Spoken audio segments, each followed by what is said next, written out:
और जब मैंने उन वीर योद्धा बालकों से उनका नाम पूछा तो उन्होंने बड़े गर्व से कहा, लव कुश।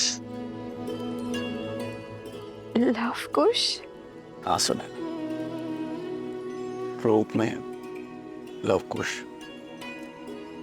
किंतु स्वरूप में जैसे स्वयं साक्षात श्री राम सामने खड़े, दो तन एक मन।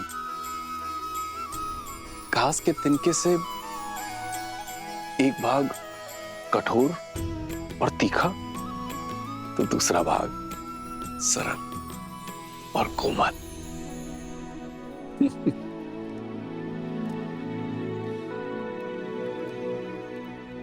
जानता हूं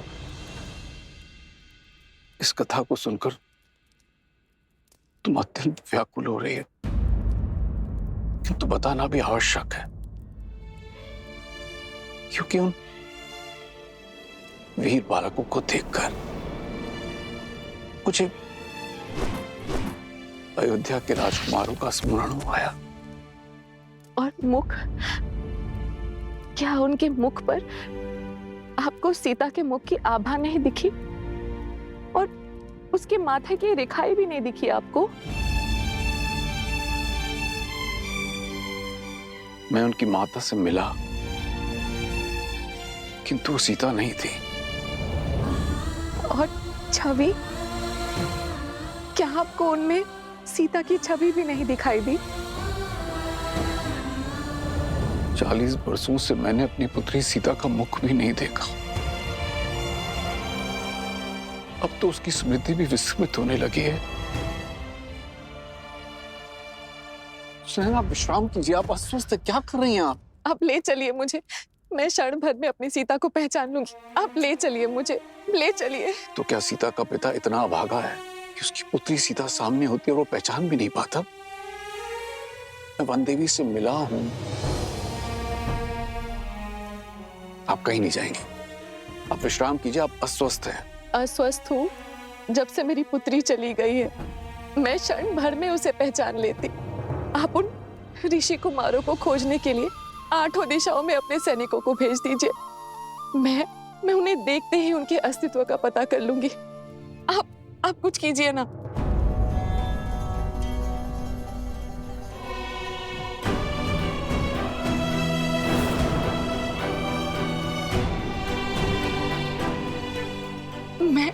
मैं खोजूंगी अपनी सीता को। हमें कहीं जाने की आवश्यकता नहीं पड़ेगी।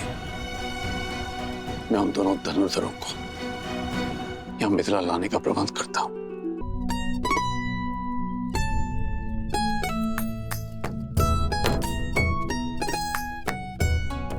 लव भैया, अभी तो स्वच्छ किया था, विशेष तुनीर को लेकर क्यों बैठ गए? क्योंकि हमें इस तुनीर को ससम्मान मिथिला के महाराज जनक को लौटाना है। आओ, तुम भी हाथ बटाओ। जब लौटाने जाएंगे तब साफ भी कर लेंगे ना। ऐसे 3 में 3 बार से रगड़ते रहे तो घिसकर पतला तार हो जाएगा ये तुनीर। कदाचित लौटाने के लिए कुछ बचे ही ना। अच्छा, तो महाबुद्धिमान कुमार कुश, ये बताओ कि क्या तुम स्नान करने से घिस गए? घिस सकता था, किंतु मैं स्नान करते समय स्वयं को अधिक रगड़ता नहीं। रक्षक कुमार, रक्षक कुमार! कहाँ है? बताओ, अभी मार दूंगा। वो रक्षक कुमार बोल रहे, राक्षस कुमार नहीं। ओहो, ध्यान से सुनो, अगली बार यदि तुमने मुझे राजकुमार या फिर रक्षक कुमार या फिर कुछ भी ऐसा कहा तो मैं गुरुदेव को कहूंगा कि तुम्हें बुद्धि के लिए कोई औषधि दे। क्षमा रक्षक, भूल हो गई। मैं तो एक समाचार देने आया था। अभी कुछ मिथिला के ऋषि आश्रम में आए थे। उन्होंने बताया कि मिथिला में धनुर्विद्या की बहुत बड़ी प्रतियोगिता होने वाली है। मैंने गुरुदेव से कहा कि तुम दोनों जैसे धनुर्धर तो 20 गांव में भी नहीं मिलेंगे।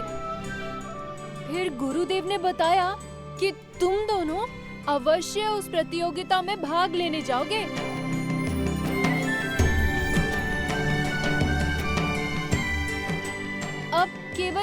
भगवान वाल्मीकि की आज्ञा शेष है। लो, महाराज जनक को चुन्नी लौटाने का अवसर मिल गया।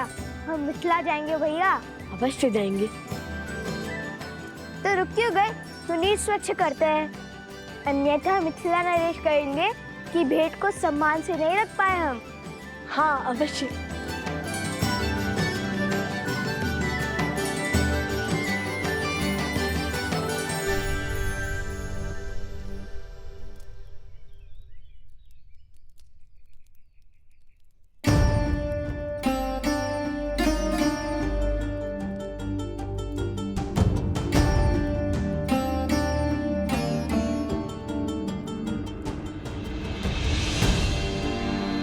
प्रणाम ऋषिवर।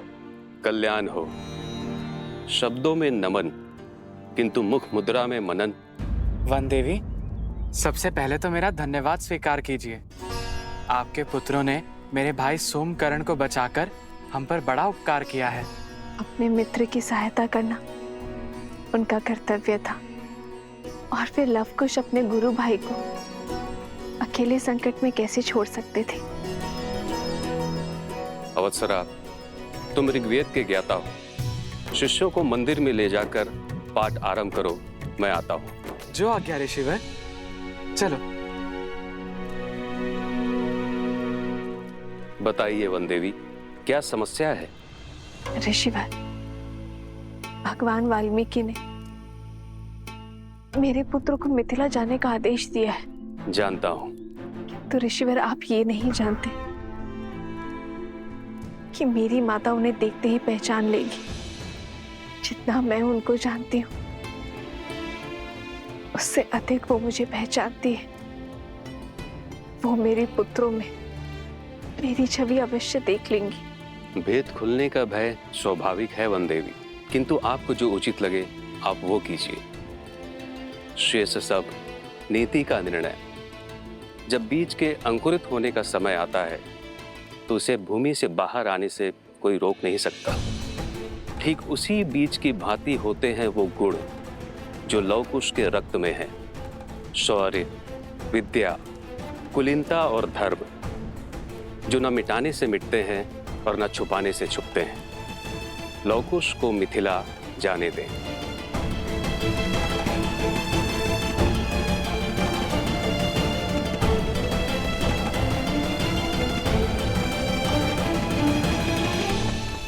मिथिला स्वयं जाना आवश्यक है प्रभु। केवल निमंत्रण ही तो है, कोई भी जा सकता है। नहीं आर्य सुमन, मिथिला जाने का कारण केवल निमंत्रण नहीं है। मिथिला मेरी प्रतीक्षा कर रही है। सीता के साथ जो हुआ उस पर मिथिला ने कोई आपत्ति नहीं की। यदि अब यह जमाता निमंत्रण देने नहीं पहुंचेगा तो उनका मन विचलित हो सकता है, और फिर मिथिला में मेरी सीता की स्मृतियां बसी हैं। मिथिला की वो गलियां, वो आंगन, वो बाग, वो उपवन, वो सभा मैं पुनः देखना चाहता हूं आर्य सुमंत। जहां मेरी सीता पली बढ़ी, जहां मैं उससे मिला। वर्षों से मैंने मेरी सीता को नहीं देखा है। उनके माता पिता का आशीष लूंगा तो मेरे मन को थोड़ी ठंडक पहुंचेगी। प्रभु, मेरी भी प्रबल इच्छा है वहां पर जाने की। मेरी तो सदा से ही इच्छा थी उस पावन भूमि को देखने की जिसने इस संसार को और मेरे प्रभु श्री राम को माता सीता दी। प्रभु, आपके आशीर्वाद से आज ये मेरा स्वप्न भी पूरा हो जाएगा। ये कोलाहल कैसा है? प्रभु, मैं देखता हूं।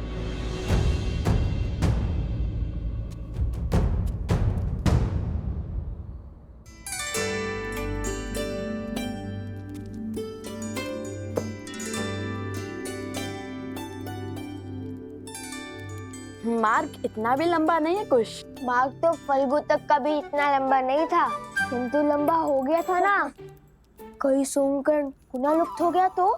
जैसे अपने मकरासुर के युद्ध में जो सीखा उसका उपयोग रक्त केतु के जाल से बचने के लिए किया, वैसे मैंने भी सीखा है ढेर सारे भोजन साथ लेकर चलना।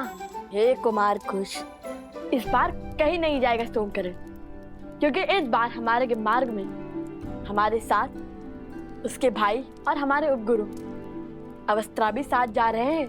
और भला बड़े भाई के होते हुए छोटे भाई को कुछ हो सकता है क्या? तो ये मुझे छोड़ दो भैया। अरे नहीं नहीं नहीं, ये तो शस्त्रों से भी अधिक महत्वपूर्ण है, क्योंकि यदि तुम्हारा पेट भरा रहेगा तो भूख भुलाने के लिए तुम्हारी उटपटांग बातें और विचित्र कुतर्कों के बाण नहीं सहने पड़ेंगे हमें। पिछली बार तो गांव उठाने की बात कर रहे थे, इस बार पूरा संसार ना उठा लेना तुम।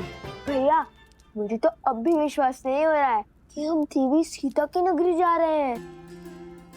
वो उपवन, वहाँ के शिव मंदिर, वो दरबार जहाँ पे श्री राम ने धनुष बाण किया, सब साक्षात देखने को मिलेंगे, है ना भैया? अद्भुत। अवश्य।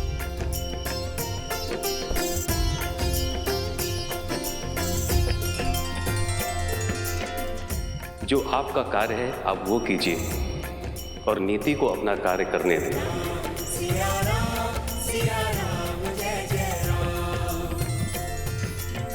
प्रणाम ब्राह्मण देव, कहिए क्या समस्या है?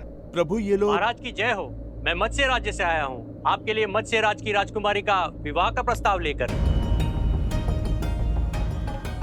ये देखिए महाराज, उर्वशी और रंभा से भी अधिक सुंदर है हमारी राजकुमारी। महाराज त्रिशानु की ओर से छोटी सी भेंट।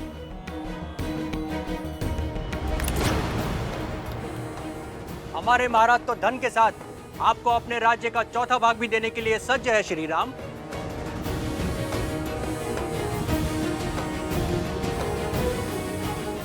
आप सबका प्रस्ताव भले ही उचित हो, किंतु उसे देने का उपक्रम अनुचित भी है और अनीतिपूर्ण भी। विवाह कोई व्यवसाय नहीं है जिसका आधार केवल संपत्ति का लेन देन हो। ये मेरा आपसे अनुरोध है कि अपनी राजकुमारियों का अपमान ना करें। एक स्त्री को भोग्य बनाकर प्रस्तुत ना करें।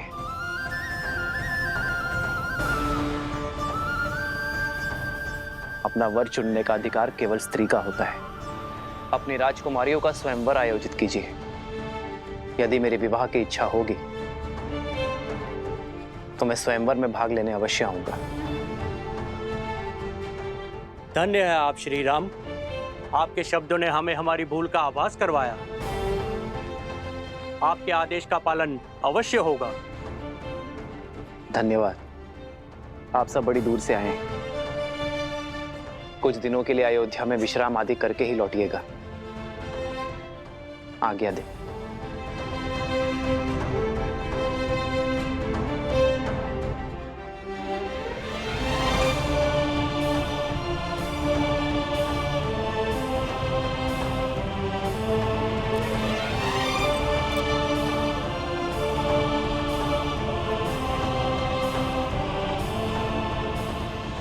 इतना ही नहीं, मिथिला के गौरी मंदिर का उपवन स्वर्ग से भी सुंदर है।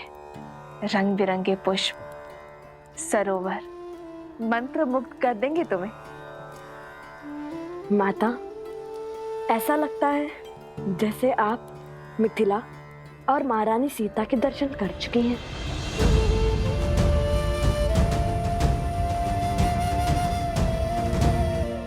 हाँ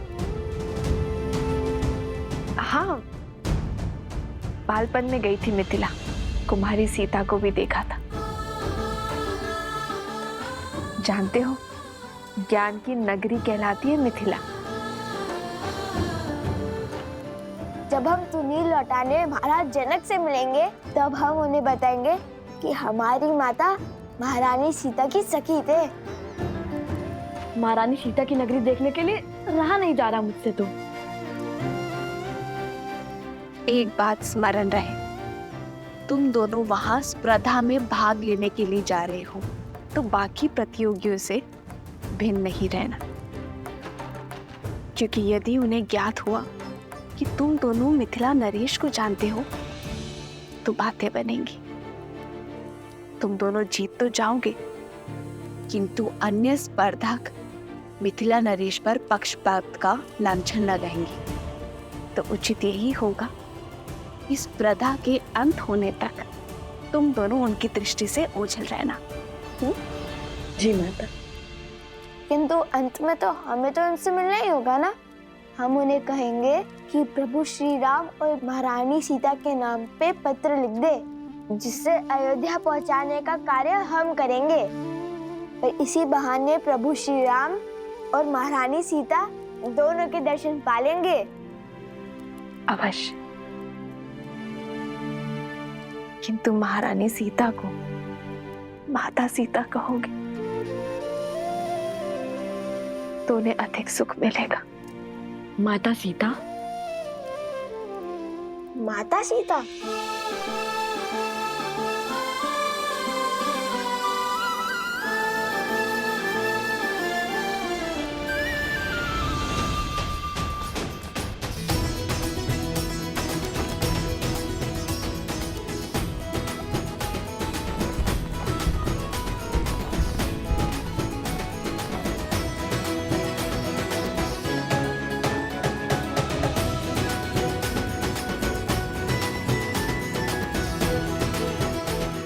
देखिए भैया, कितना भव्य आयोजन लगता है। कहाँ से लोग इस प्रतियोगिता में भाग लेने आ रहे हैं। माता ने जैसे बताया था बिल्कुल वैसा ही है मिथिला का प्रवेश द्वार।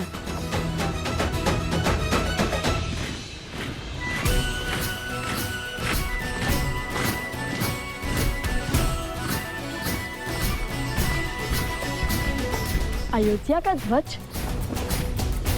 ये क्या अयोध्या की सेना आ रही है? सेना नहीं, ये महाराज के रक्षक हैं। ये तो अयोध्या की सेना की केवल एक टुकड़ी है। अर्थात? वो देखो, महाराज का रथ, उनका छत्र।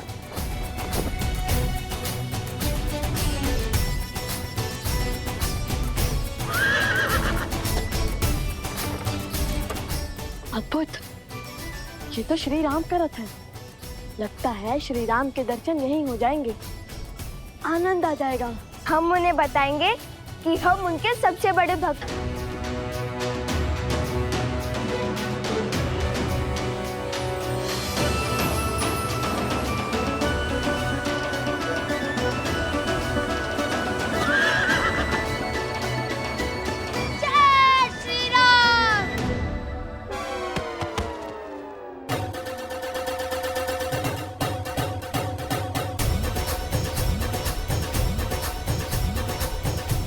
शीघ्र चलिए भैया, लगता है श्री राम के दर्शन हो ही जाएंगे।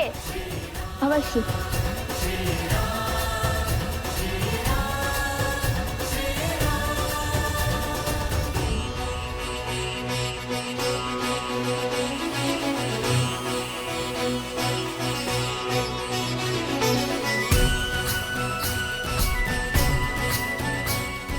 राजकुमार सतानंद जी, ये मैं क्या सुन रहा हूं?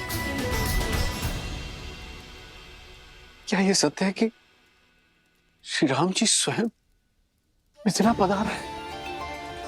100% महाराज, ये रक्षक टुकड़ी अयोध्या नरेश महाराज श्री राम की है, जो सदैव महाराज की यात्रा के साथ ही होती है।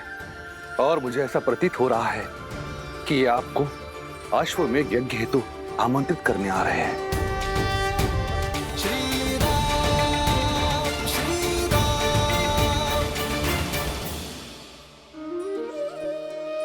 तब तो ये संकेत और समाचार दोनों अत्यंत शुभ हैं। कदाचित आज यहां वो होने जा रहा है जो कभी किसी ने नहीं सोचा होगा। भ्राता कुशाध्वज, अयोध्या नरेश के विशेष स्वागत का प्रबंध किया जाए और कोई ये ना भूले कि वो हमारे जमाता भी हैं। क्षमा महाराज, किंतु मिथिला की राजकुमारी आपकी पुत्री का त्याग करने वाले का कैसा स्वागत सत्कार।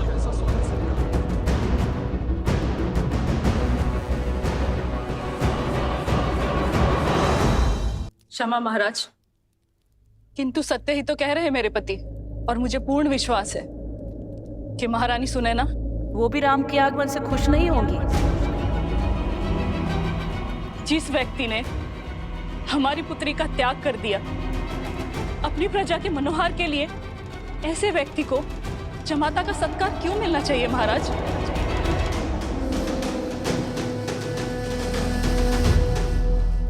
उचित कह रही हैं देवी चंद्रभागा। महाराज, अयोध्यापति को किसी विशेष स्वागत का अधिकार नहीं है।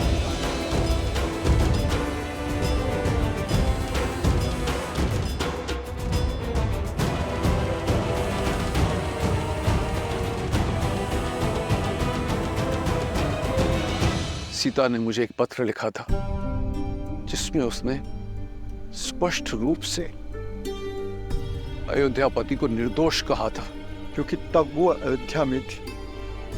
उस पत्र का कोई मूल नहीं महाराज। मूल है तो हमारे दुख का, जो सीता के विरह के कारण हमें मिला।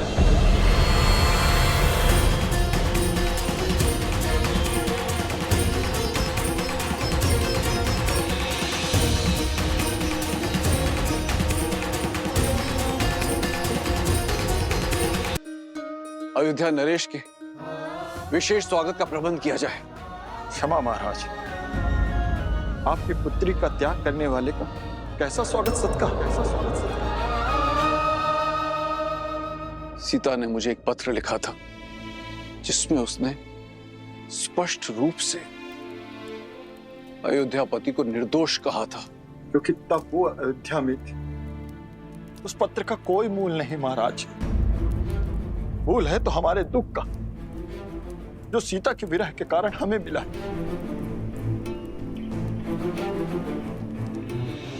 और आप सबको क्या लगता है कि उस विरह की चोट स्वयं राम ने नहीं सही होगी? कदाचित आप सब नहीं जानते, किंतु मैं अपने जमाता को, उनके धर्म को, उनके त्याग को भली भांति जानता हूं।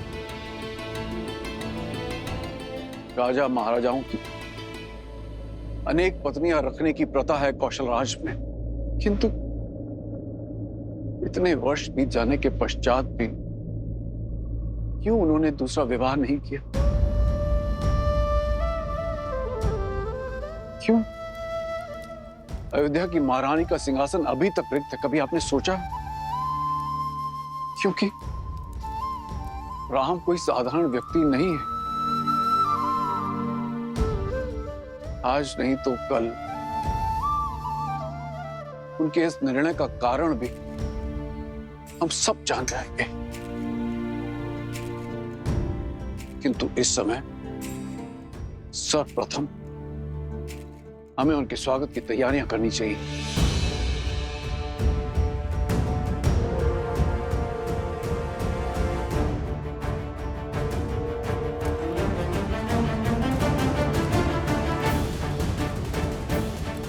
ये हमारा आदेश है।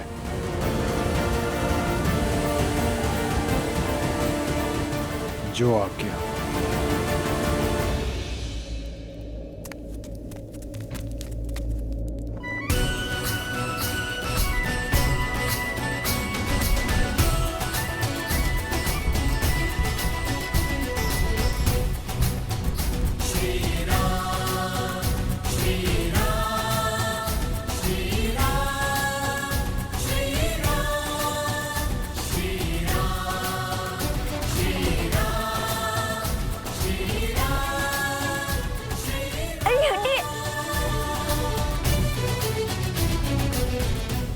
भैया, रथ में तो कोई नहीं है।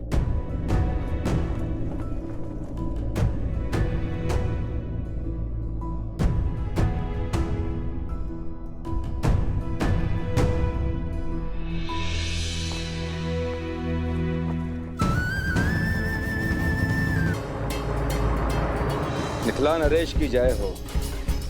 मैं जानता हूं महाराज, आप श्री राम की बाट जो रहे थे, किंतु प्रभु की इच्छा कुछ और थी। वो शीघ्र ही यहाँ उपस्थित होंगे, किंतु अन्य मार्ग से। अरे वो देखो, महाराज जनक श्री राम अवश्य ही उनके साथ होंगे।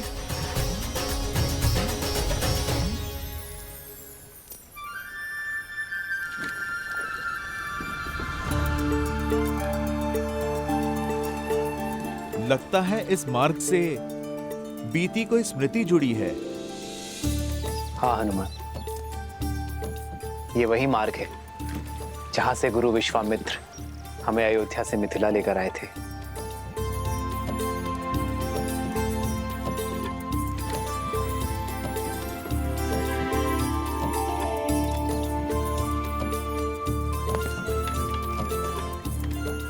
हनुमान, ये मिथिला का पिछला भाग है। सदा धीर रहने वाले प्रभु तनिक अधीर लगते हैं। हो भी क्यों ना, कहीं जाकर किसी को धन्यवाद जो कहना है।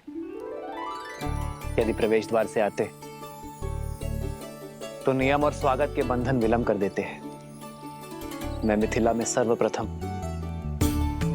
किसी और के दर्शन का अभिलाषी। ऐसा कौन सा स्थान है जहां जाने के लिए आप इतने आतुर हैं?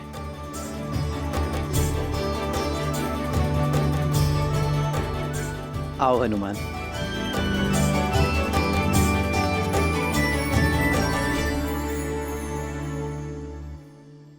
ये रहा महाराज जनक का प्रवास। तुम्हें कैसे पता कि ये राजमहल है? किसी राजा के महल सा लगता तो नहीं। क्योंकि महाराज जनक महाराज से पहले एक ज्ञानी और एक पंडित है, और ज्ञान के पुजारी सामान्य जीवन जीते हैं। और हमारी माता ने भी महल का यही वर्णन दिया था। लव और कुश को मिथिला ले जाओ। सारी मिथिला के सामने कहना कि वन देवी ही सीता है।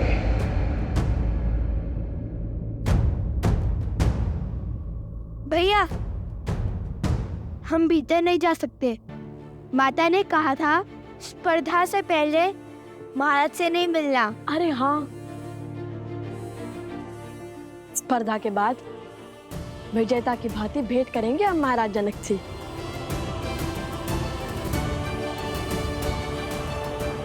चलिए।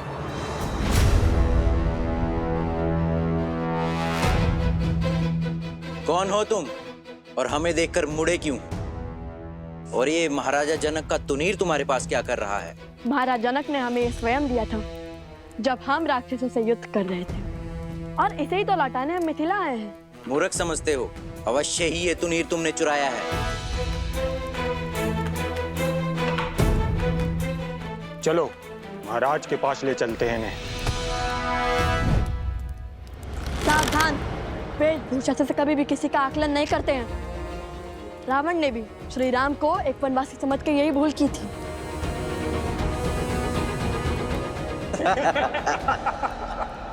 भैया, माता का आदेश भूल गए? अब तुम्हें ज्ञात होगा कि माटी में स्नान किसे कहते हैं।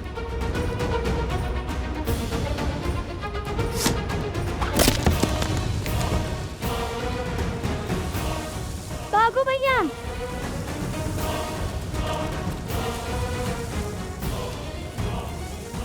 पकड़ो उन्हें।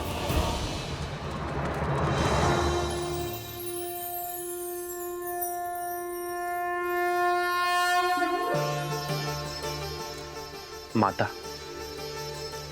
मैं आपसे कुछ मांगने नहीं, आपको धन्यवाद देने आया हूं। आपके इसी दिव्य मंदिर में, आप ही के छत्र छाया में मैं अपनी सीता से पहली बार मिला था। सीता को मेरे जीवन में लाने के लिए, उसे मेरी जीवन संगिनी बनाने के लिए धन्यवाद माता। सब सुख तो पा लिया मैंने, किंतु दुख केवल इस बात का है कि मेरी संतान आपके दर्शन से वंचित रह गई। किंतु मुझे पूरा विश्वास है कि शीघ्र ही वो भी आपके द्वार पर होंगे। तो ये है वो स्थान जहां आने के लिए प्रभु इतने व्याकुल थे। हनुमान, आओ निमंत्रण देने चलते हैं।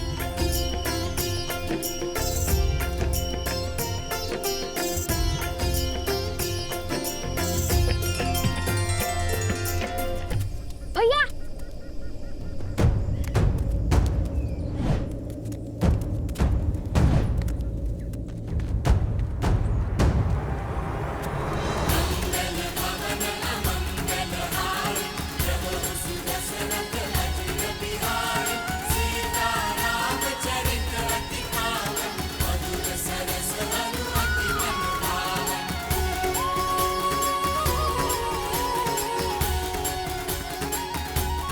ये बालक कौन है हनुमान? होंगे मिथिला के बालक प्रभु, पर आप देखिए कितने तेज हैं। माता सीता की भूमि में जो है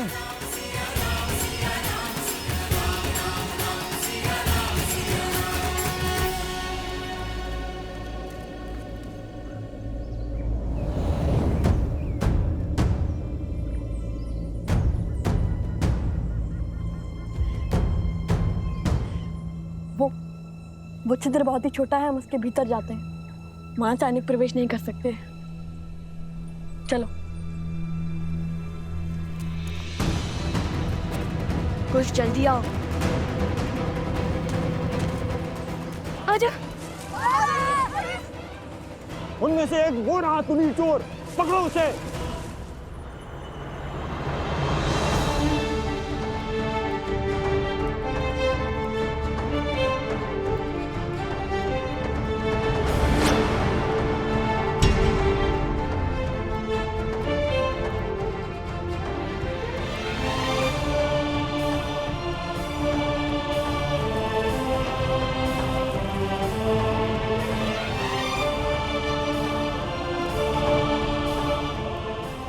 रहने दीजिए महाराज।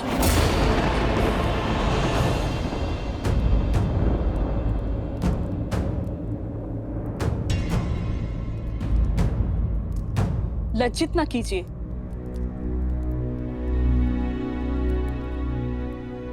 मेरी धर्म पत्नी की चाची श्री हैं आप, मेरी माता समान, और अपनी माता का सम्मान करना पुत्र का कर्तव्य होता है। वो कर्तव्य, वो धर्म मिथिला के जमाता पुत्री सीता के पति का था।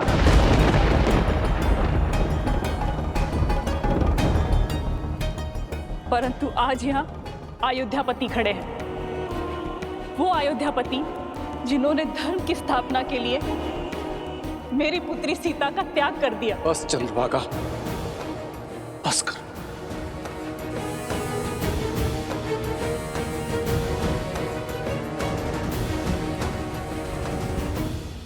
माता को मन की व्यथा कहने दीजिए महाराज।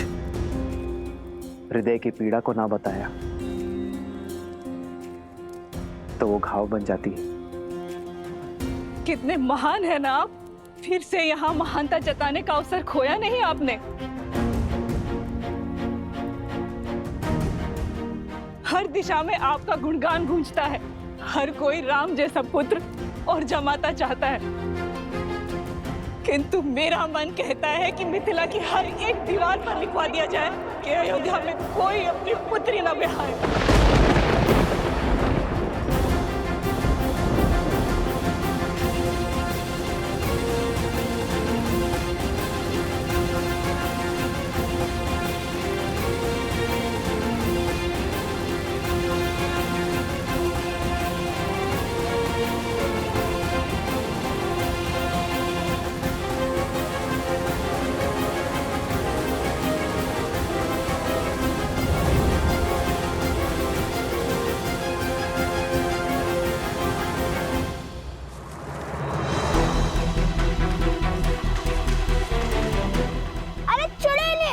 हे प्रभु, ये तो हमें रस्सी की भांति खींच रहे हैं। महादेव! सत्यमेषां कृणोति धर्मम्यम आयु कृणोति। सत्यमेषां कृणोति धर्मम्यम आयु कृणोति। भैया माना आप महाज्ञानी हैं, किंतु समय और स्थिति देखकर तो श्लोक पढ़िए। सत्यमेषां कृणोति धर्मम्यम आयु कृणोति। वैसे इसका अर्थ क्या है? अर्थात जो सत्य के साथ खड़े होते हैं, सत्य होते हैं, उनके सभी कार्य शुभ होते हैं। उपगुरु स्वयं को संबल दे रहे हैं, समझे? उपगुरु ये श्लोक मत पढ़िए। जिस सैनिक ने आपको पकड़ा है उसका प्राण खींच लेगा ये मंत्र। कर्तव्य निभाते हुए सैनिकों की दंड देना। हम ऋषि कुमार हैं। इस श्लोक में बहुत शक्ति है। आंधियां उठने लगेंगी, प्रलय आने लगेगा।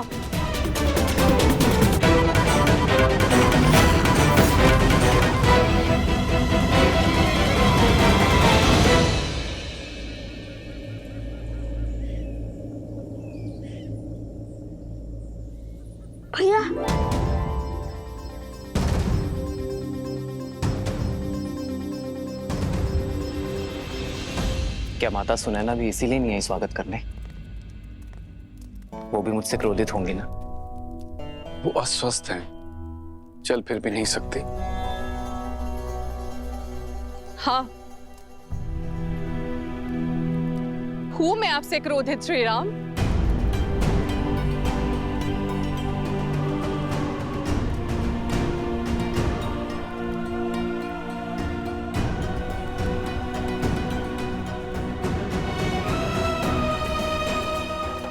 सुनैना,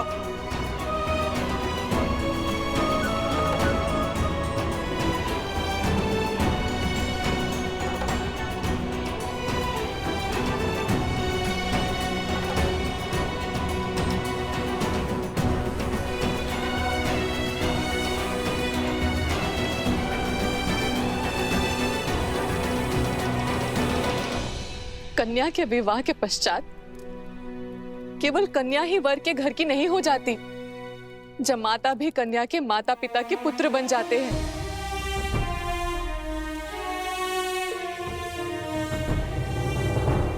मैं जानती हूं कि धर्म स्थापना के पद पर निकले पथिक को घर परिवार की सुध नहीं होती, किंतु इतने वर्षों में अब एक बार तो हमारे द्वार पर आते राम।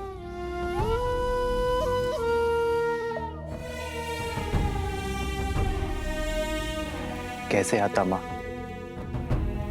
कहां से लाता इतना साहस?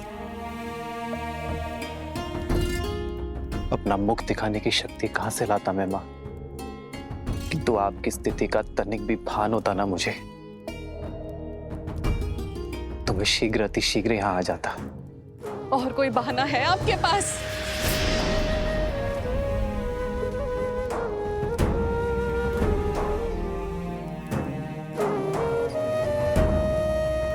सीता और आपके विवाह के क्षण मुझे लगा था कि महादेव ने स्वयं आपको भेजा है, किंतु आपने मेरी पुत्री को त्याग कर मुझे अत्यंत दुख दिया है राम। और ये कतई महादेव की इच्छा नहीं हो सकती। बस करो सुनैना, बस करो।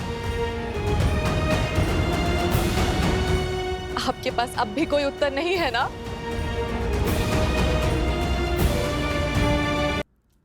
कभी कभी उत्तरदायित्व के बोझ तले उत्तर दब जाते हैं माँ। कुछ दाग ऐसे होते हैं जो सदियों तक नहीं मिट पाते।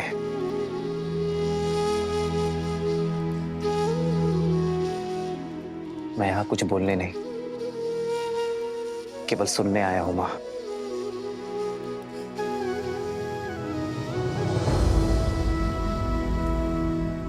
एक माँ के मन का भार उतारने आया हूं मैं माँ।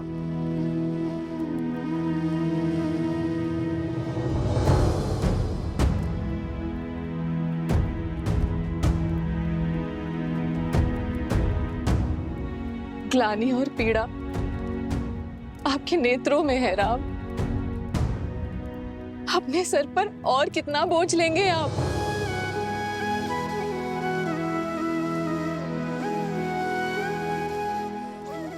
धन्य है आप जो स्वयं के पक्ष में आपको किसी प्रमाण की आवश्यकता नहीं है।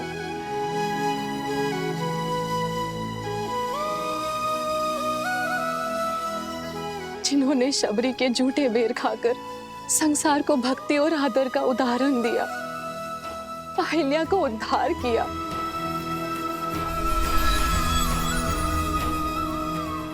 ताड़का को मोक्ष दिया,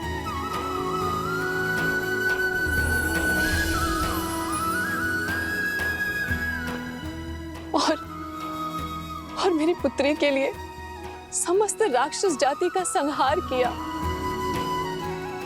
यदि वो मेरे द्वार पर आए और उनके आगमन पर मैंने आरती से उनका स्वागत नहीं किया, तो इस संसार में मुझसे बड़ी अभागन कोई नहीं होगी। मिथिला में आपका स्वागत है राम।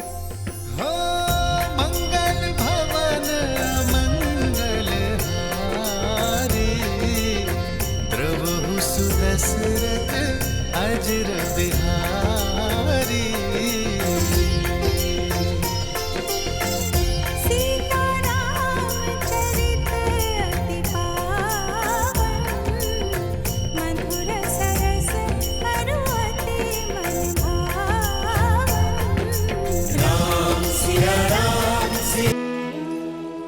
ये तो वही स्थान है जहाँ देवी सीता नहीं, माता सीता और प्रभु श्री राम मिले थे। वो भी पहली बार।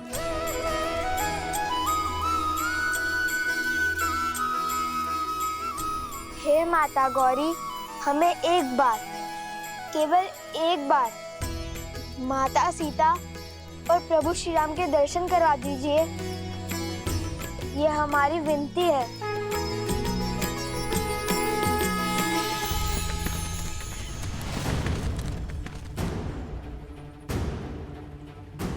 भैया,